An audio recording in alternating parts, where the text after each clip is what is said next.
आला अदलिया में जजेस की तैनाती और खास तौर पर इस्लामाबाद हाई कोर्ट में जजेस का ट्रांसफर एक मुतनाज़ मामला बनता जा रहा है और हुकूमत पर मुसलसल कोर्ट पैकिंग का इल्जाम लग रहा है।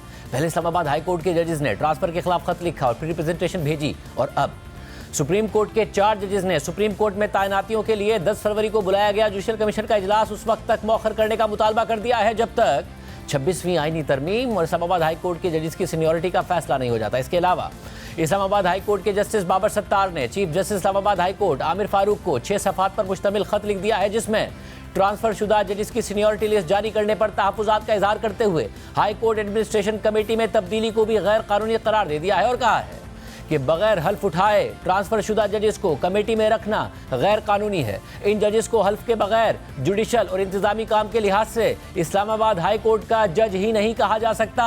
जबकि सुप्रीम कोर्ट के justice Mansoor Ali Shah, justice Munib Akhtar, justice Ayesha Malik और जस्टिस अतर मिनल्ला ने चीफ जस्टिस और जुडिशल कमीशन के सरबरा जस्टिस याया अफरीदी के नाम खत में लिखा है कि 26वीं आईनी तरमीम के तहत बनाए गए जुडिशल कमीशन का इजलास 10 फरवरी को सुप्रीम कोर्ट ऑफ पाकिस्तान में 8 जजेस की तकर्री पर गौर करने के लिए होना है। मौजूदा हालात और कुछ हालिया पेशरफ्त ने हमें आपको खत लिखने पर मजबूर कर दिया है। जैसा कि आप और पूरी कौम आगाह हैं कि 26वीं आईनी तरमीम के आईनी जवाज़ को मुआशरे के मुख्तलिफ तबकात से ताल्लुक़ रखने वाले मुतादिद दरख्वास्त गुजारों ने चैलेंज किया हुआ है।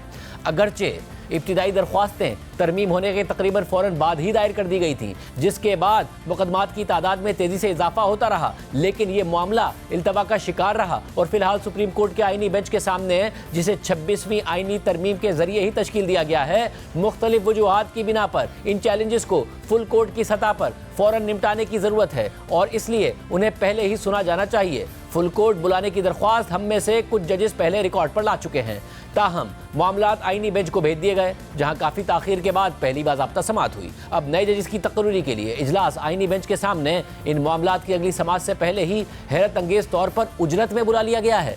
मौजूदा हालात में अदलिया पर आवाम का एतबार इस बात पर मुनहसिर है कि 26वीं आईनी तरमीम को चैलेंज करने वाली दरख्वास्तों से कैसे निपटा जाता है। इस मरहले पर नए जजेस की शमूलियत जो वाज़े तौर पर इस तरमीम से मुस्तफ़ीद होंगे, इस इदारे पर ख़त्म होते अवामी एतमाद को मज़ीद कम कर देगी और गैर ज़रूरी तौर पर मामलात को पेचीदा बना देगी।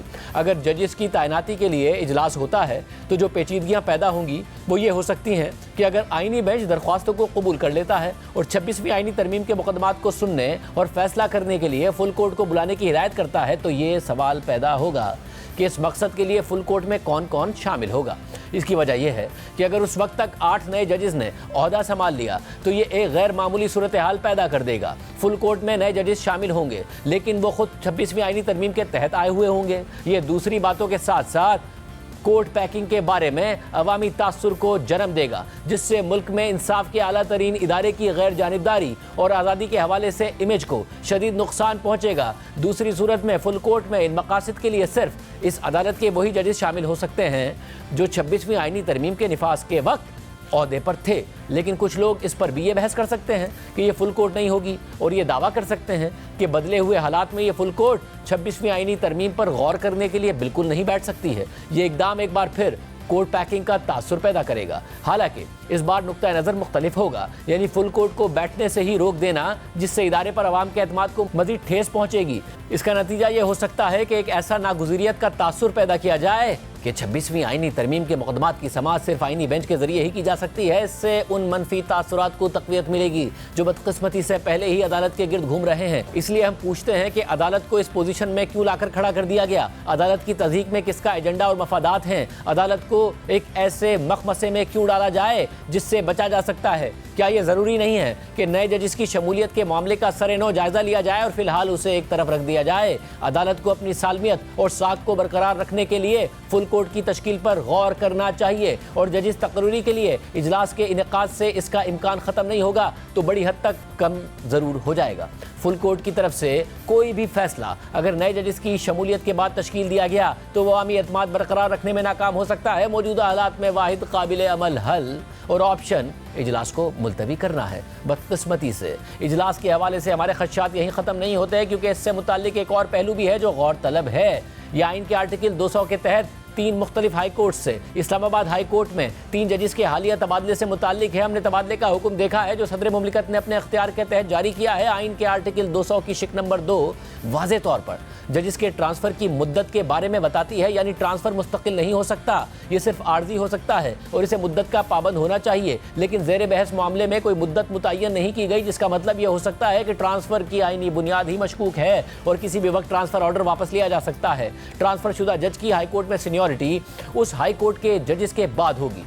आइन के तीसरे शेड्यूल में फराहम करदा जजेस के हल्फ पर एक सरसरी नज़र डालने से ही पता चल जाता है कि हल्फ एक सूबे की हाई कोर्ट के लिए मखसूस होता है, न कि मुल्क की तमाम हाई कोर्ट्स के लिए। आइन के आर्टिकल 194 के तहत एक जज को ओहदे पर आने से पहले हल्फ उठाना होता है और इस्लामाबाद हाई कोर्ट की सूरत में ट्रांसफ़र होकर आने वाले जजेस इस्लामाबाद हाई कोर्ट के चीफ जस्टिस के सामने हल्फ उठाएंगे। ऐसे हल्फ की अदम मौजूदगी से ट्रांसफ़र शुदा जजेस की तकरीरी मशकूक हो जाती है। इस्लामाबाद हाई कोर्ट की वेबसाइट इस बात की निशानदही करती है कि पोजीशन बिल्कुल इसके बरक्स है। ऐसा लगता है कि इस्लामाबाद हाई कोर्ट के मौजूदा चीफ जस्टिस ने तमाम कानूनी और आईनी नकात से गाफिल होकर जजेस को सीनियरिटी देने का जिम्मा खुद ले लिया है और लाहौर हाई कोर्ट के जज जो अपनी हाई कोर्ट की सीनियरिटी लिस्ट में 15वें नंबर पर हैं, उन्हें इस्लामाबाद हाई कोर्ट का सीनियर तरीन जज समझा जा रहा है। इस्लामाबाद हाई कोर्ट में जो कुछ हुआ है इसके दीगर चीज़ों के अलावा जुडिशल कमीशन के इजलास के लिए भी कुछ नताइज होंगे। जुडिशल कमीशन के कवायद ये कहते हैं कि सुप्रीम कोर्ट में जज की तकरीरी के लिए नामजदगी मुतल्लिका हाई कोर्ट के 5 सबसे सीनियर जजों में से की जाएगी।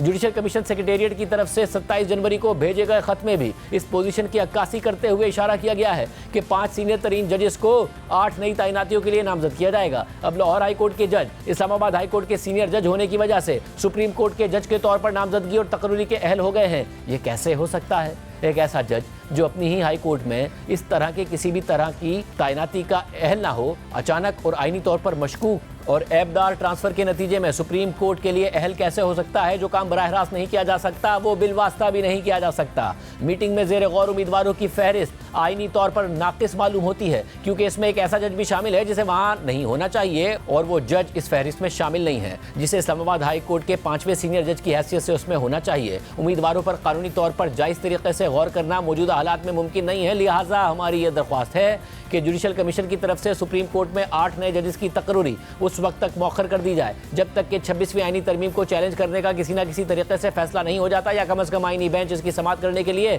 फुल कोर्ट बुलाने की दरख्वास्तों पर फैसला नहीं कर देता, और जब तक इस्लामाबाद हाई कोर्ट में जजेस के ट्रांसफ़र और सीनियरिटी का मामला तय नहीं हो जाता। जबकि इस खत पर रद्दमल देते हुए वज़ीर दफ़ा ख्वाजा आसिफ ने एक्स पर लिखा है कि जिन 4 मोअज़्ज़िज़ जजेस ने 26वीं आईनी तरमीम और जजेस की सीनियरिटी के इशू पर मोहब्बतनामा लिखा है और अपनी राय का इजहार किया है, क्या ये जजेस इन 2 इशूज़ पर चलने वाले मुकदमात की समाअत कर सकते हैं, जबकि उनकी राय सामने आ चुकी है।